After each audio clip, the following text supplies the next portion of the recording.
سے باہر تو میں چل رہا تھا، اتنے وقت میں مجھے کوئی پٹاخے کی آواز آئی تو میں سمجھا یہ کوئی پٹاخہ کسی نے شادیوں میں ڈالتے رہتے ہیں، تو میں سوچ سکتا ہے میرے پاس پٹاخہ یہاں پڑا ہو، تو مجھے یہاں کچھ گرمی جیسی لگی اور مجھے کچھ پتہ نہیں تھا۔ اتنے وقت میں انہوں نے مجھے جلدی جلدی گاڑی میں بٹھا دیا۔ جو انہوں نے مجھے گاڑی میں بٹھایا تو مجھے کہنے لگے جناب یہ تو ایک پستول تھا صاحب کے اس انسان کے پاس اور اس نے 2 گولیاں چلائی تھیں۔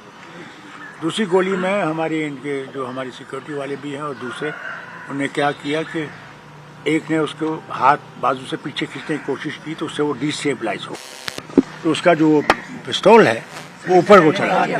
اتنے وقت میں سیکورٹی والے نے اس پستول کو اس کے ہاتھ کو پکڑ لیا تو گولی چل دی تھی۔ میں نے اتنا ہی سنا۔ اس کے بعد یہاں آ کے گھر میں مجھے کوئی بھی، نہ میں اس آدمی کو جانتا ہوں نہ مجھے اس آدمی کا کچھ پتا ہے، بالکل نہیں۔ اس نے اسٹیٹمنٹ دیا کہ یہ 20 سال سے تیاری کر رہا تھا، اس کی پرسنل کوئی رنجش تھی، مقصد تھا۔ کیا لگتا ہے آپ کو کیا ہو سکتا ہے؟ دیکھیے مجھے کیا پتا اس کا مقصد کیا تھا، کیا رنجش کیا تھی، کیونکہ میں نے کسی کے ساتھ برائی نہیں کی ہے۔ جو بھی میرے پاس آیا، جب میں وزیر اعلیٰ بھی تھا، وہ کیوں نہ اپوزیشن کا ہو، میں نے اس سے اپنے لوگوں سے زیادہ محبت کی، زیادہ ان کی مشکلیں دور کرنے کی کوشش کی۔ میں نے کبھی بھی دل میں کسی کے لیے نفرت پیدا نہیں کی ہے۔ پتہ نہیں اس کو کیا تھا، رنجش کیا تھی۔ لگتا ہے یہ سیکورٹی لیبس ہے کسی جگہ۔ دیکھیے یہ کہوں کہ سیکورٹی لیبس ہے، یہ تو ایک بہت بڑا سینٹینس ہے۔ سوال اس بات کا ہے اس میرج میں سارے بڑے بڑے لوگ تھے، اس لیے پولیس کو اس کا احتیاط خیال تو رکھنا چاہیے تھا، جس کا نہیں تھا۔ وہاں کوئی پولیس کا انتظام تھا ہی نہیں۔ یہ تو اللہ کا شکر ہے کہ میری سیکورٹی میرے ساتھ تھی، اور پھر ہمارے جو منسٹر صاحب تھے ان کی تھوڑی سی سیکورٹی تھی ساتھ، اور ہماری یہ MLAs وغیرہ تھے جنہوں نے اس وقت ہمت کی، اور میں بچ گیا۔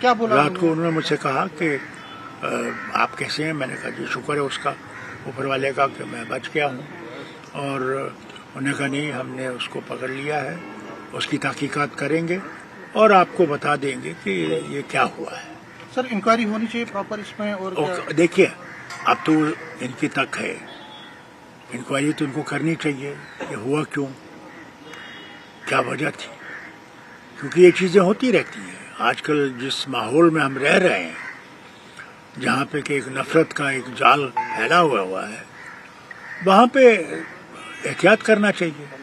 سر آپ کو لگتا ہے لائسنس ویپن کا جو مس یوز ہو رہا ہے، آپ کو لا اینڈ لگتا ہے آرڈر فیلئر ہے؟ Law and order the question here is، سب سے بڑی ٹریجڈی یہ ہے جو وطن میں نفرت ہے نا، اس نے جڑیں پکڑ لی ہیں۔ اب ان لوگوں کے لیے جگہ بہت کم ہے جو دوستی کی بات کرتے ہیں، جو ایک دوسرے مذہب کی محبت کی بات کرتے ہیں، کیونکہ کوئی مذہب سکھاتا نہیں ہے نفرت، کوئی مذہب سکھاتا نہیں ہے کہ دوسرے کو نقصان پہنچاؤ، بلکہ ہر دھرم جو ہے وہ محبت سکھاتا ہے، پیار سکھاتا ہے، ایک دوسرے کی مدد سکھاتا ہے۔ اور میں سمجھتا ہوں کہ ہم نے اس دھرم کو چھوڑ دیا ہے۔ کیا کہنا چاہیں گے اپنے ان PSOs کے لیے جنہوں نے ڈفلیکٹ کرا صاحب نے تھا؟ بڑا الزام لگایا، انہوں نے کہا کہ پولیس نے کوآپریٹ نہیں کیا، وہاں پہ پولیس کی گاڑی نہیں اویلیبل نہیں تھی، جو کوآپریشن وہاں دیکھیں نا، وہاں پولیس تھی ہی نہیں۔ سب سے بڑی بات تو یہ پولیس تھی ہی نہیں، جبکہ پولیس کو ہونا چاہیے تھا۔ میرے لیے نہیں، وہاں تو سب سے بہت بڑے بڑے لوگ آئے تھے اس شادی میں، تو اس شادی کے لیے تو ضروری تھا کہ وہاں پروٹیکشن ہونا چاہیے، کیونکہ جس ماحول میں ہم رہ رہے ہیں اس میں ایسے لوگ ہیں، اور اس کا احتیاط تو کرنا چاہیے، ضروری ہے۔ آپ اپنے PSOs کا رول کیسے دیکھ رہے ہیں جس طریقے سے انہوں نے ڈفلیکٹ کیا ہے ویپن کو؟ دیکھیے میرے پاس الفاظ نہیں ہیں۔ ایک جو میرے ساتھ جو لوکل پولیس ہے، ان کے بندے ہیں جو میرے ساتھ سیکورٹی میں ہے، اس کے بعد جو NSG ہے جو اپنی جان کو سامنے رکھ کر مجھے بچانے کی کوشش کرتے ہیں۔ ایک آخری سوال پارٹی کے نیتا جو ہیں لیڈر ہیں لگاتار ٹارگٹ کر رہے ہیں. کل شام سے جو یہ گھٹنا ہوئی ہے لگاتار ٹارگٹ کر رہے ہیں سینٹرل گورنمنٹ کو, JNK LG ایڈمنسٹریشن کو کہہ رہے ہیں کہ جو ایک سازش کے تحت یہ سب کچھ ہوا ہے اور سازش کی تحت تک جانا چاہیے. دیکھیے سازش تو اب پتہ لگ جائے گی, مگر میں گزارش کروں گا دونوں سینٹر کو بھی اور اسٹیٹ کے LG کو بھی کہ یہ جو بار بار یہ کہتے ہیں کہ ماحول بالکل ٹھیک ہو گیا ہے, انہیں یہ دیکھنا چاہیے کیا سچ مچ ماحول ٹھیک ہو گیا ہے, کہ ماحول کیا اس لائق ہو گیا کہ ہم لوگ عزت سے چل سکیں.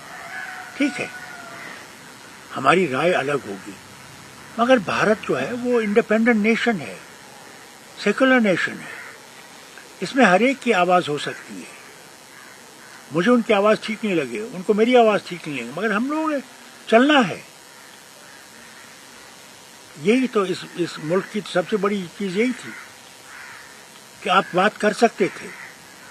آج دیکھیے میڈیا کیا لکھ سکتا ہے نہیں.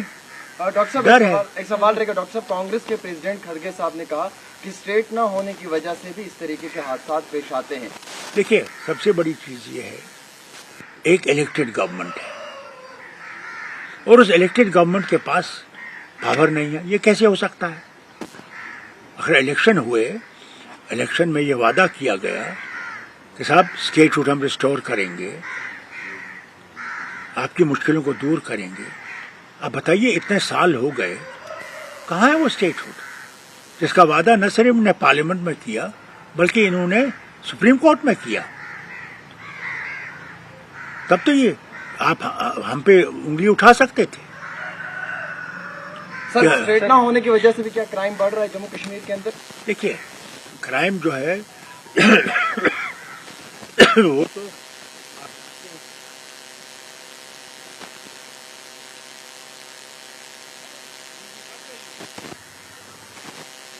حال بن گئی ہے دنیا میں ایران کی جنگ سے, اس سے ہم لوگوں کو اور بھی اثر پڑے. اور سب سے بڑی غریب ہی نہیں مڈل کلاس جو ہے, آپ لوگ جو ہیں کیا کریں گے؟ آپ ہر ایک چیز کا دام چل رہا ہے, آپ کے تیل کا دام چڑھ جائے گا, آپ کے گیس نہیں ملے گی, کیا کریں گے؟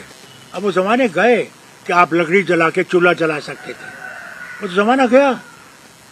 اس لیے میں مرکز سے ضرور کہوں گا کیونکہ دوستی ہے ٹرمپ سے بھی اور نیتنیاہو سے بھی کہ خدا کے واسطے ان سے کہیے جنگ بند کریں.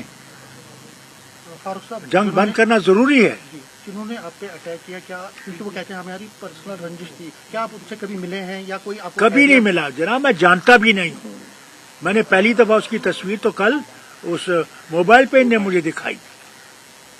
مجھ سے کیا رنجش ہو سکتی؟ ڈاکٹر صاحب کوئی کیا یہ اکلوتا شخص ہے کہ آپ کو لگتا ہے سازش کے پیچھے کچھ ہو سکتا ہے اور یہ پولیٹیکل سازش بھی ہو سکتی دیکھیے کسی کے اوپر انگلی نہیں اٹھا سکتے کیونکہ مجھے کچھ پتا ہی نہیں ہے. زیادہ مجھے بالکل یہ پتا نہیں ہے کہ اس کو کیا رنجش مجھ سے ہے.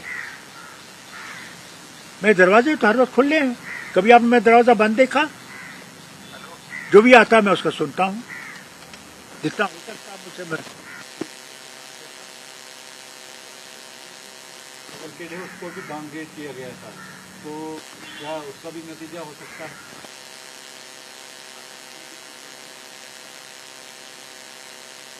وہ قاتل ہے, he has an advantage, remember always. اس کے پاس ایڈوانٹیج ہے, وہ کہاں پہ آپ کو ٹارگٹ کرنا چاہتا ہے, کیا کرنا چاہتا ہے, وہ بہتر جانتا ہے بنسبت کی سیکورٹی کے. میں یہ کہوں کہ صاحب اور سیکورٹی بڑھائیے, اس سے مجھے سوال نہیں.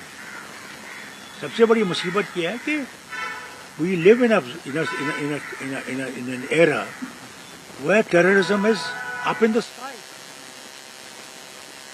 اسلام کنٹرول کر نہیں رہے. assured you of action and results very soon. And what actually you conveyed him while you were talking?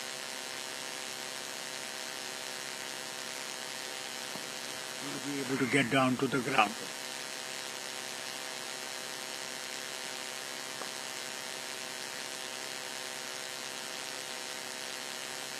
چھوڑنا چاہیے, آئیں اور اس وطن کو بہتر بنائیں.